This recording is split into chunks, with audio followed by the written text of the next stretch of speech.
Have you ever looked at your personal balance sheet and felt like you are being gaslighted by your own life? You see the headlines saying the average American household has a net worth of around $122,000. You do the math on your own situation.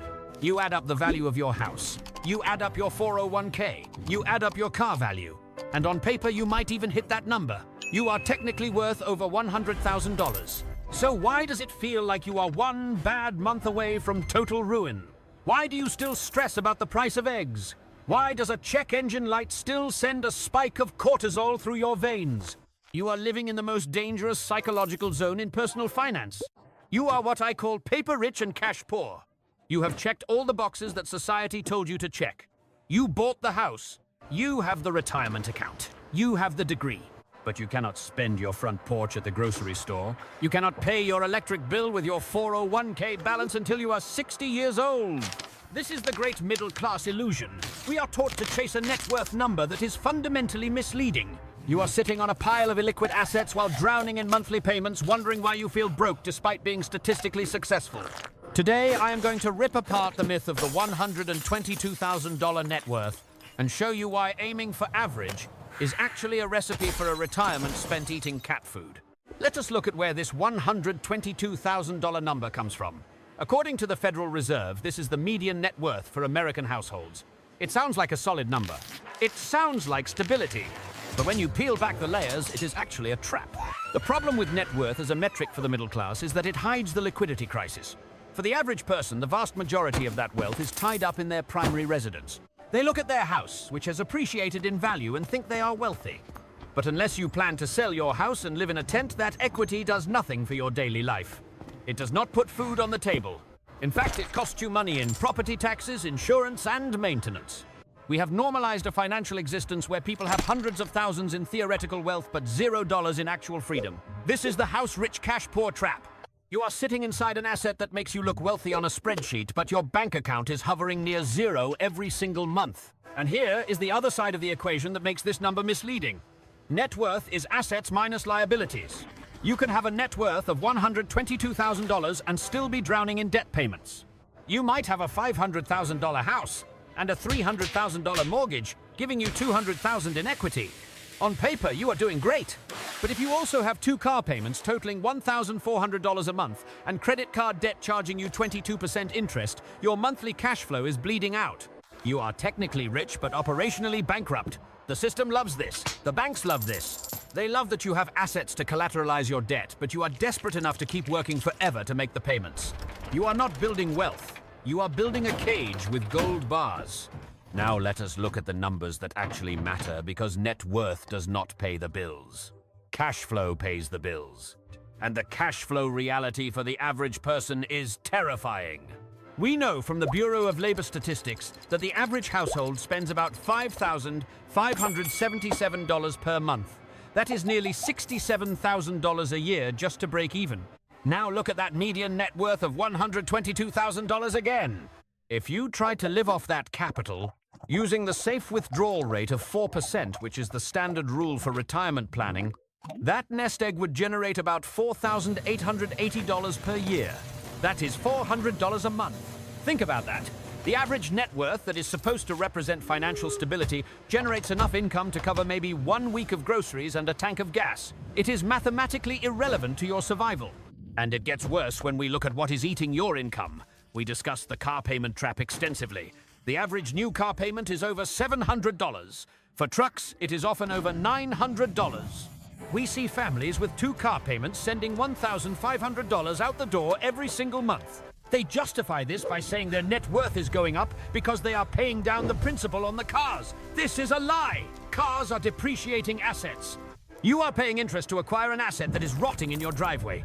You are taking your monthly income, your most powerful wealth-building tool, and setting it on fire to look successful in traffic. Then there is the credit card debt. The average household carries over $9,000 in credit card balances. At 20% interest or higher, that is nearly $2,000 a year thrown away just on interest. This is money that creates zero value for you.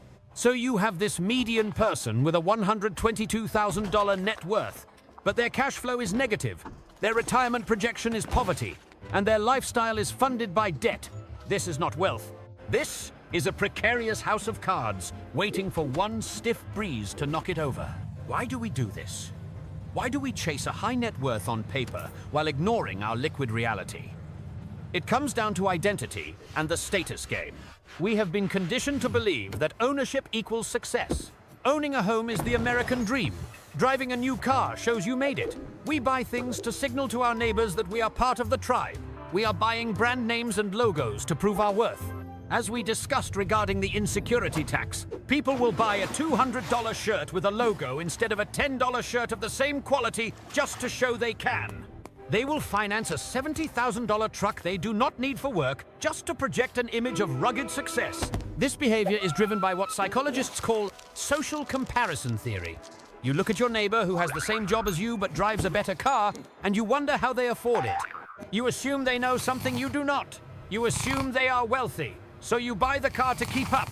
But the reality is your neighbor is broke. They are financing that lifestyle up to their eyeballs. By copying them, you are just copying their roadmap to financial stress. This desire to look middle class is exactly what keeps you from becoming upper class. Real wealth is quiet. Real wealth is having $20,000 in the bank that you can touch. Real wealth is having no car payments. Real wealth is sleeping at night because you do not need your next paycheck to survive. But that kind of wealth is invisible. You cannot wear your emergency fund to a dinner party. You cannot drive your investment portfolio to work. So people choose the visible symbols of wealth over the invisible reality of wealth. They choose to look rich rather than be rich. And that choice is the primary reason the middle class is trapped. So, how to escape this trap? You have to change the metric you use to measure success. Stop obsessing over total net worth and start obsessing over liquid net worth. Liquid net worth is the money you can access within 24 hours without selling your house or paying a penalty. This is cash savings brokerage accounts and checking accounts. This is the only number that actually protects you. We talked about the $20,000 milestone. This is your first target. Before you pay down your low-interest mortgage, before you worry about maximizing your home value, you need to build a fortress of $20,000 in cash. This money changes your psychology. As we learned, having financial liquidity reduces cortisol levels and increases cognitive function. It moves you out of survival mode. When you have $20,000 in the bank, you do not make desperate decisions. You do not use credit cards for emergencies. You become hard to kill. You also need to apply the gap strategy to your cash flow. You cannot build liquid wealth if your expenses match your income. You need to widen the gap. This means attacking the big three expenses: housing, transportation, and food. If you are house rich and cash poor, you might need to downsize. I know that hurts to hear, but living in a smaller house with a stacked bank account feels better than living in a mansion while stressing about the electric bill. You absolutely must kill the car payments. Drive a paid-off boring car. That single decision frees up $700 to $1,000 a month. That is $12,000 a year of liquidity you are reclaiming. And you need to stop eating your wealth. Spending $691 a month on food is a luxury for people who are already free. If you are trapped, you cook at home. Once you have the liquidity, then you can start building the other pillars of the financial architecture we discussed. You max out the employer match because that is free money. You fill up the health savings account because it is triple tax advantaged. You buy index funds in your Roth IRA. But you do this in the right order. You do not buy illiquid assets until you have a liquid foundation. You do not worry about your total net worth until your liquid net worth is strong enough to weather a storm. Here is the brutal truth. If you aim for the median, you will end up with the median result. And the median result in America right now is stress, anxiety, and a retirement that looks more like survival than freedom. Retiring with $122,000 or even $200,000 is not a retirement plan, it is a poverty plan. It relies on Social Security that might be cut, and it assumes you will never get sick. You have to make a choice. Do you want to fit in or do you want to be free? You cannot have both. Fitting in means car payments. Fitting in means credit card debt. Fitting in means a big house with no furniture and no savings. Being free means looking weird. It means driving an old car. It means saying no to expensive dinners. It means having a smaller house but a bigger bank account. The middle class trap is designed to keep you working until you die. It is designed to extract every dollar of your labor through interest payments and consumer goods. The only way out is to reject the premise. Stop counting your house equity as your savings. Stop using net worth to make yourself feel better. Look at your bank account. Look at your cash flow. If those numbers do not look good, you are not doing good. You have the blueprint. We have talked about the $20,000 shield. We have talked about the tactical engine to increase income. We have talked about the asset-backed endgame.